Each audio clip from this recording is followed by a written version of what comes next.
যে লাইন ধরবে ইলেকশন ও কমিশন হওয়ার জন্য শাহবাগ থেকে শহীদ মিনার পর্যন্ত যোগ্য ইলেকশন কমিশনের খোঁজে পাওয়া যাবে।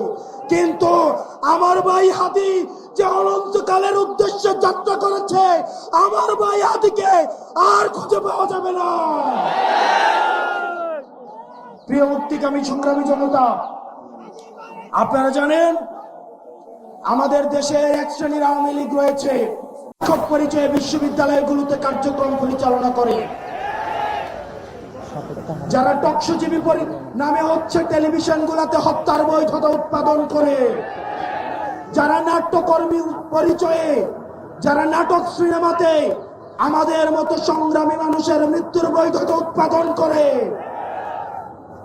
এই বিশ্ববিদ্যালয়ে নীল দলের যে ৫টা শিক্ষকরা রয়েছে তাদেরকে ধরে ধরে এই বিশ্ববিদ্যালয় থেকে বের করে দিতে হবে। এই নাটক সিনেমা থেকে আওয়ামী মুজিবের ৫টা এসব শিল্পী কর্মীদেরকে দেশ থেকে বের করে দিয়ে ভারতে পাঠিয়ে দিতে হবে। তাদের এই ফ্যাসিস্টদের মানবাধিকারে আপনারা যারা বিশ্বাস করেন, তারা মজলুমের মানবাধিকারে বিশ্বাস করে না। আর দিন শেষে আজকে এই বেদিতে আপনারা যারা বসেছেন আর যারা আসেন নাই, আপনাদের দুইজনকেই বলি, ক্ষমতার লোভে অন্ধ হইেন না। আজকে যদি আমার বুকে গুলি লাগে, আমি জানি এই ধরনের একটা প্রোগ্রাম হবে, এসে বক্তৃতা দিবেন, তারপর চলে গিয়ে আবার হচ্ছে সিট নিয়ে নেগোসিয়েশন করবেন। অনেক দল রয়েছে, যেহেতু আরপিও সংশোধন হয়েছে, এখন অন্য দলের মার্কায় নির্বাচন করতে পারবে না বলে নিজের দলের মার্কা বিলীন করে দেওয়ার জন্য তারা রেডি হয়ে আছে।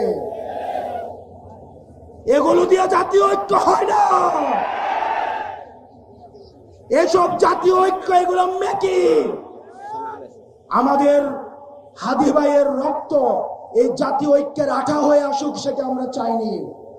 আপনারা যদি দেশের প্রশ্নে, সার্বভৌমত্বের প্রশ্নে, বাংলাদেশের প্রশ্নে দলীয় স্বার্থের ঊর্ধ্বে উঠে আমরা 1 আগস্ট, আমরা 3 আগস্ট 2024 সালে এই শহীদ মিনারের বেদিতে দাঁড়িয়ে যেভাবে আমরা ফ্যাসিবাদের বিলোপ এবং নতুন রাষ্ট্র ব্যবস্থা বিনির্মাণের যে 1 দফা দাবি দিয়েছিলাম, আমাদের সেদিনের মতো আবার ঐক্যবদ্ধ হতে হবে।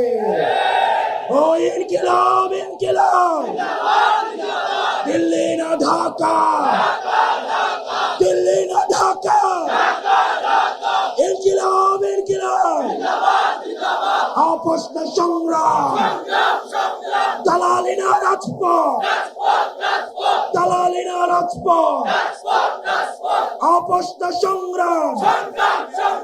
আমরা সবাই হাদি হব।